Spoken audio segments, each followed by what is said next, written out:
Good morning. I just want to show you my garden that I started about 5 years ago. Gradually terraced this. I'll give you a tour of it. There's lots of red yucca.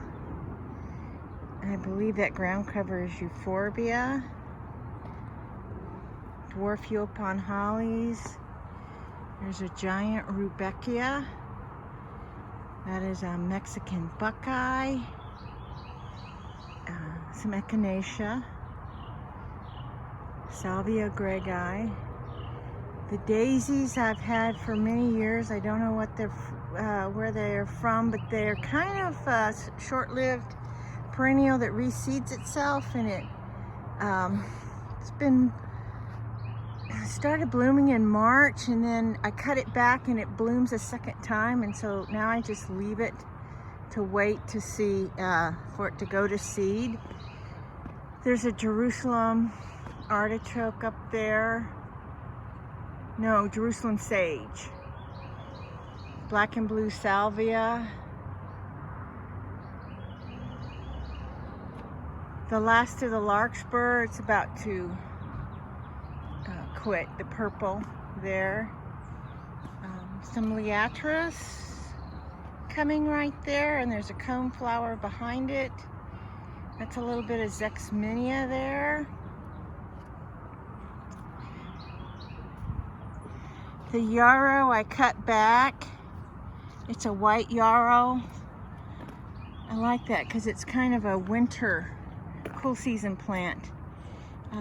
These little pink things, those are rain lilies, Salvia greggii, Texas sage. Back here, that's liatris that hopefully will bloom. That just started with 1 or 2 plants that reseeded itself. It's really done nicely. This is my biggest rattlesnake master. There's a little one. That behind it, that green, well, there's the coneflower. That's my best coneflower. And then behind it, that's obedient plant. I have that really staked up in there. Last year it fell over, so I hate that. So I have it pre-staked this year. Zexminia there. And some more Zexminia there.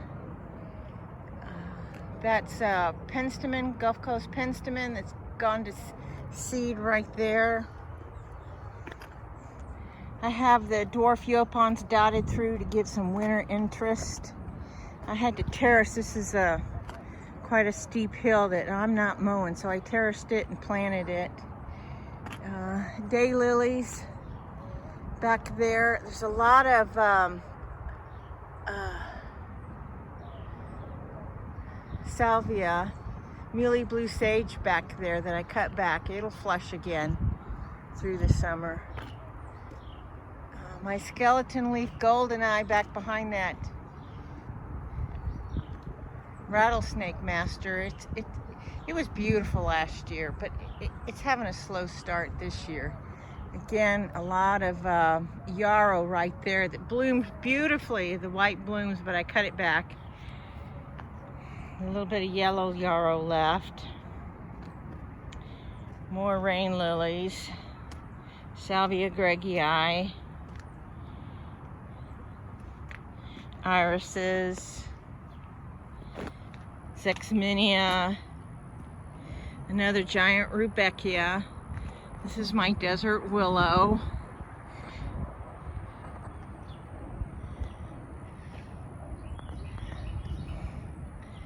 This is Orion's pink that has done really well for me. And then blue mist flower, the rain lilies are blooming through it. I cut that back and it should bloom again. It's bloomed once already. More irises. I'm not sure what that is. That might be a weed right there. We'll see.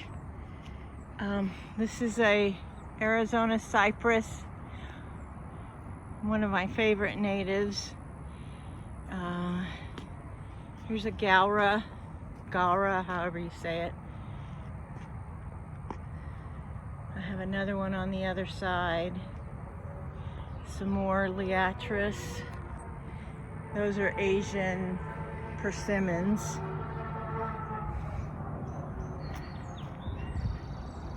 Gonna go back around.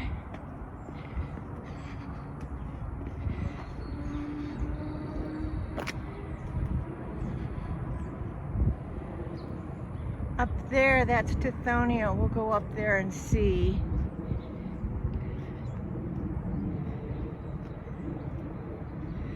We're gonna cut through these stairs here.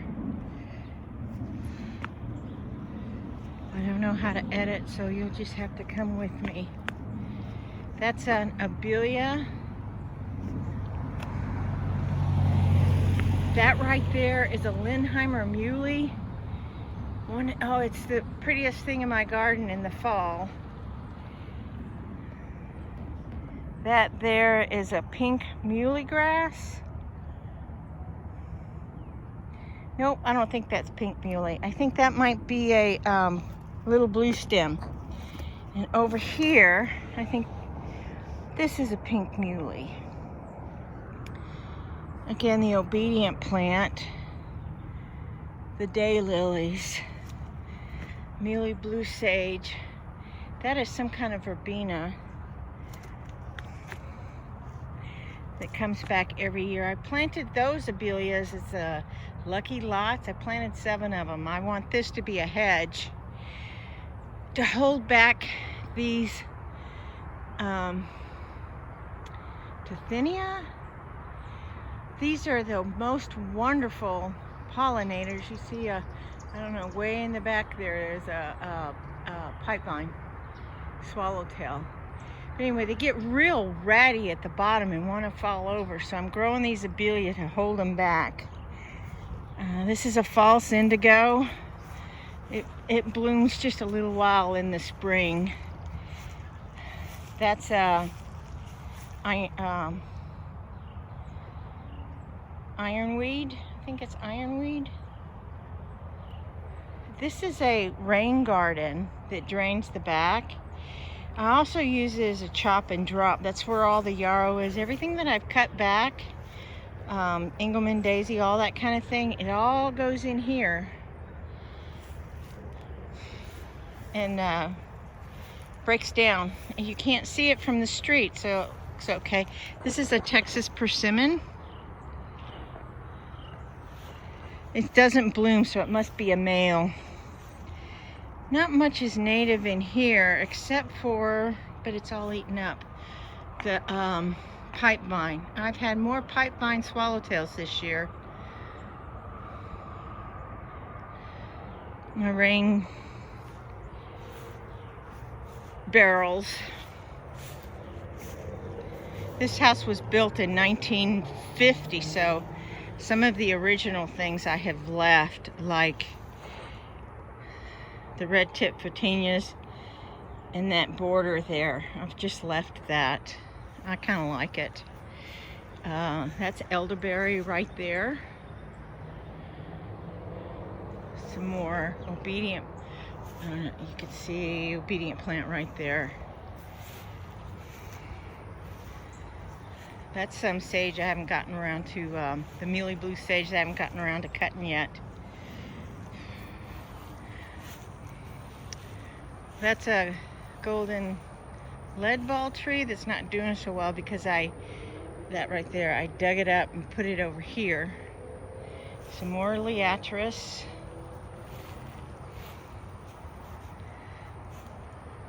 That is Texas mountain laurel. This is a smoke tree, and it did this weird thing up there, but I think it's kind of cool looking. Right there is a yellow baptisia. Now I really want some more baptisia. This is the standing cypress. More yarrow. I need to cut that back. That's what the other looked like. It just had flopped over. That's datura, the white bloom right there. It gets really big. Some more Texas mountain laurel. This is an elbow bush. This one is an orchid tree. Ooh, it blooms so pretty in the spring. It only blooms for like a week or two, but it is very, very pretty. Crinium lilies that I got from someone else. I have one that's bloomed, but they haven't bloomed that much. And that's a Barbados cherry right there that dies to the ground for me every year. I think it's a little cold here for it. I think that's prairie verbena. Underneath of it was evening primrose, and I cut all that back.